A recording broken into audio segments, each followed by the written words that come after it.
probably inappropriate again in a church. Just gonna keep it going. If we cut all those out of the set, it would be pretty short. So this one's about falling in love with a hooker.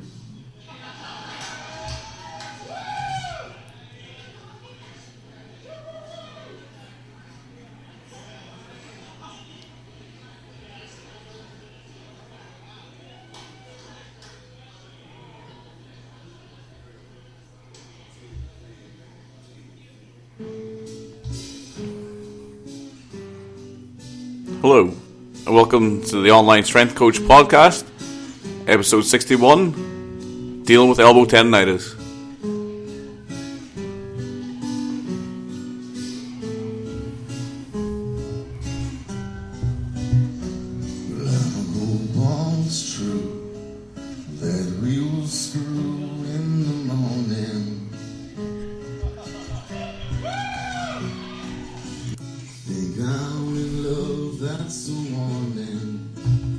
Hello, and welcome to the Online Strength Coach Podcast, episode 61. Today is the 7th of December, 2012. Today's question comes via Facebook. Hi mate, hoping you can help briefly. I squat with a similar mid-bar position like you do.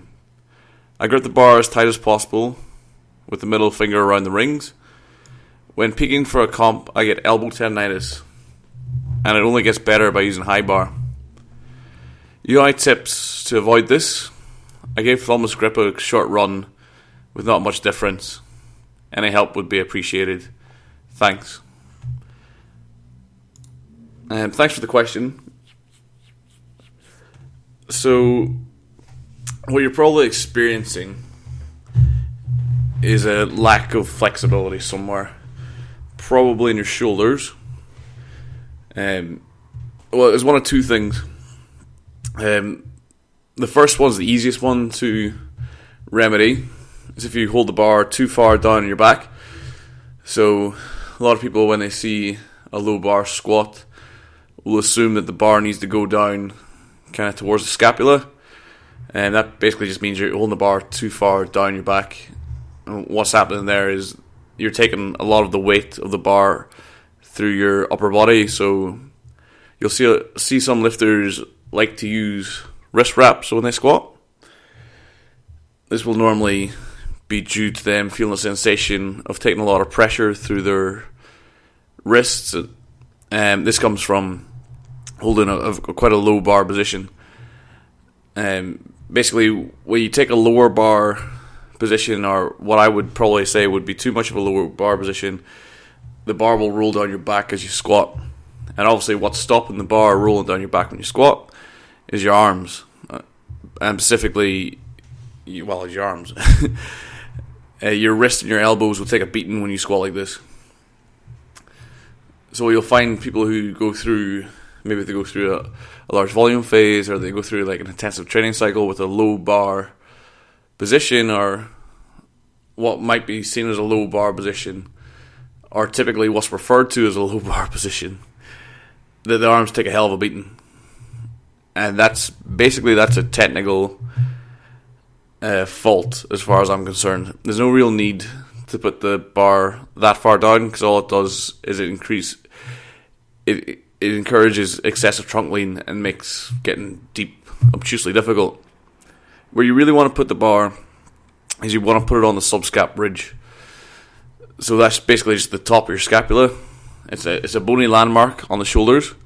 So if you stand behind someone, or you get someone to stand behind you, and just get their thumbs and kind of work from your upper traps down, they'll feel like a bony ridge, and you'll feel it right across the upper back.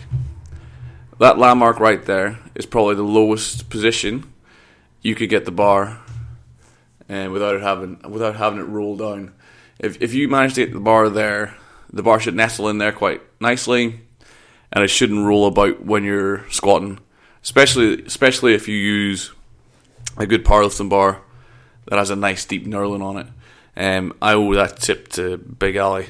Cheers, you big Mongo. So that's probably the most likely reason why you would get elbow tendonitis per se, or wrist pain. So the easy way of doing that is put the bar slightly higher up. So typically though, if you're saying you take a mid-bar position, then you possibly do not have the bar so low down. Maybe you sit at the top of the delts, or across the middle of the traps. If you find the bar doesn't roll around when you squat, it is quite likely that you just have a bit of a flexibility issue. So there's two ways of addressing this. The first way of addressing this is very, very easy. Just take your grip out wider. It will reduce the need for internal rotation of the shoulder. You'll be able to push your elbows down quite easily. You'll take a lot less torque through the elbow, take a lot less torque through the shoulder, a lot less torque through the wrist, and it will pretty much mean you can squat with that same position with without much difficulty or much strain going through your elbows or your wrists, and it'll be quite easy. The one problem with this solution, however, is you sacrifice some of the ability to be able to maintain your tightness or your upper back tightness. It's a lot more difficult to set a strong thoracic spine when you have a wider grip and you can't really decompress your scapula as much as you possibly could, which makes extending the vertebrae of the thoracic spine a tad more difficult and can make standing up with your chest tall out of the bottom a lot more difficult, which will lead to, of course, your shoulders drooping, arse rising up, and you not having the best possible form you could. Now, the second solution is also it's not a difficult solution. It's just going to take a while. So what you're probably experiencing is either tight lats, tight wrist, or tight shoulder. Probably a tight shoulder. The easiest thing you can do for this is just a bit of mobilization before you squat. So what I would recommend would be just like 5 to 10 minutes of work before you squat. It won't take long at all. You take a lacrosse ball, or take a cricket ball, or take a hockey ball, and up against the wall, just release your pec minor. So that's the muscle that runs from the top half, or sorry, if you take the medial part of the shoulder, so the very middle part of the shoulder, come down to the bony landmark. So if you feel pulse along, you feel the bony landmark, and then if you just kind of move down, move in a straight line down vertically, down from that landmark, down to your chest, and what you'll come across there, you'll come across your pec minor. And this is what you should release. Pec minor inserts into the shoulder, and if it's tight, it'll pull your humerus down. So if you release that first and foremost, it'll give you a bit more external rotation in the shoulder. You do that with a lacrosse ball against the wall. Just put the lacrosse ball in against that muscle, the pec minor, put some pressure on it, and then from there, just slide your arm up and down. So put your palm on the wall and just slide your palm up and down the wall, and you should get a nice kind of fairly sore massage going on in there. And then the next one, just do the same process down into the lat. So take the middle part of the shoulder, work along, find that bony ridge again, and then from there, fall in the midline, just feel right down into your upper back, into so your rhomboid lat insertion will be around the same distance the pec minor was. So you're talking about, you're pretty much mirroring exactly what you did, but on the posterior aspect of the shoulder, or your back as is known in English, and just do the exact same stretch against that. So just lean against it, and then make that arm movement. So slide the back of your palm against the wall. I would do that for a set of 30 seconds each side. After you've done that, then just do a very simple lat stretch with a band. So anchor the band on the power rack or whatever you have nearby the stable. from there, just loop it round, put your arm in the band, and just like lean away so you get a nice stretch on there. Hold the stretch for 5 seconds, contract your lats, so pull your scapula back for 2 seconds, stretch for 5, cycle through that 3 times, so it should be 21 seconds each side. And then you can just do some very easy broomstick dislocates. So you just take a broomstick, or you can use a band if you're particularly tight. Take a wide grip on the broomstick, and from there, just make circular movements. So you want to start with a wide grip broomstick against your hips, and then keeping the arm straight, make a big circle over your head, and then bring it down to touch your lower back. You don't want to have a hardcore grip on it, just a nice loose grip on it, and just move through a nice big circular range of motion.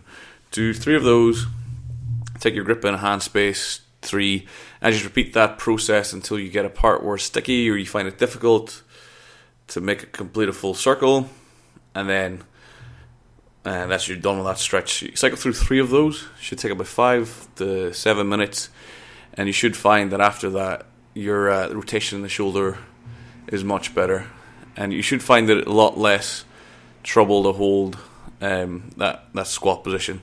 You should feel a lot less pressure going through your elbows and your wrists, and that to me sounds why high bar is a lot easier to hold in that position, because your back takes pretty much all of the weight, or your spine takes pretty much all of the weight, and your arms are pretty much there for decoration.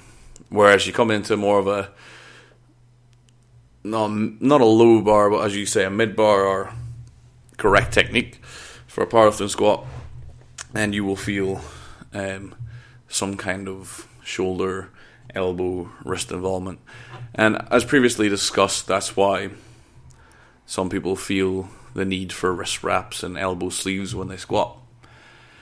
A couple of other things you can do is you can train around it. So you don't have to train specifically your competition style squat. So if you use a low bar or a mid bar, you can train high bar squat in the off season, a mixture of high bar squat and front squat, and just get as good, if not better, squat gains doing that.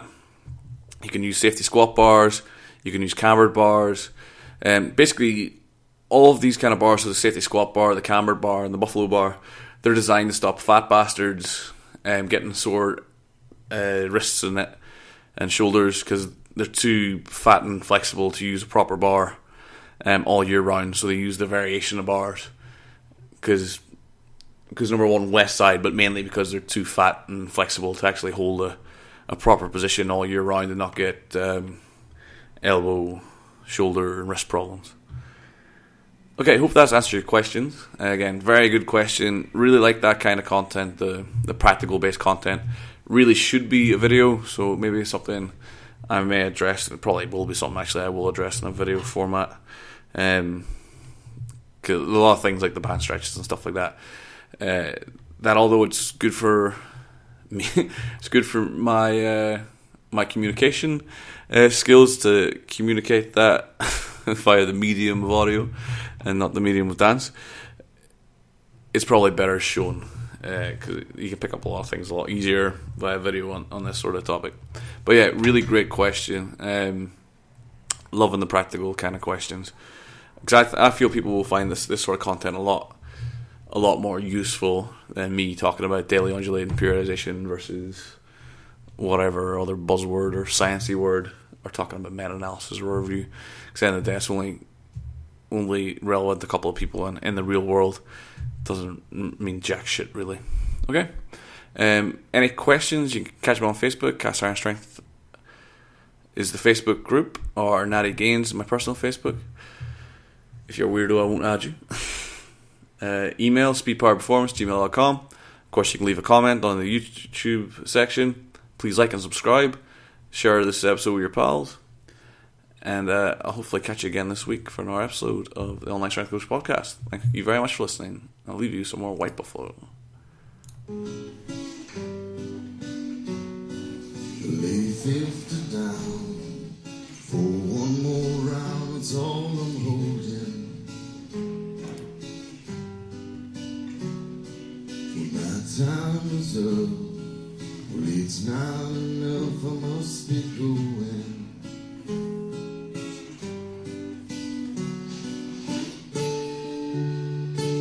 Well, I want you now, but I know somehow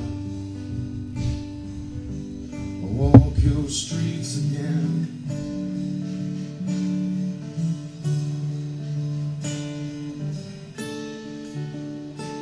Well, I'm lonely now, but I know anyhow I'll lose you to your streets again.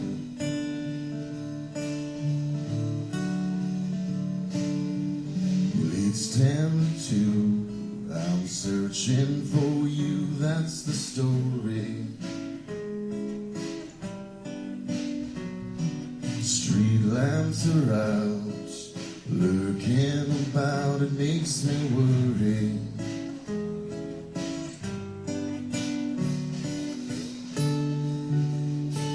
Well, you're a tongue-tied whore with my pants on the floor. She walks a heavy hour,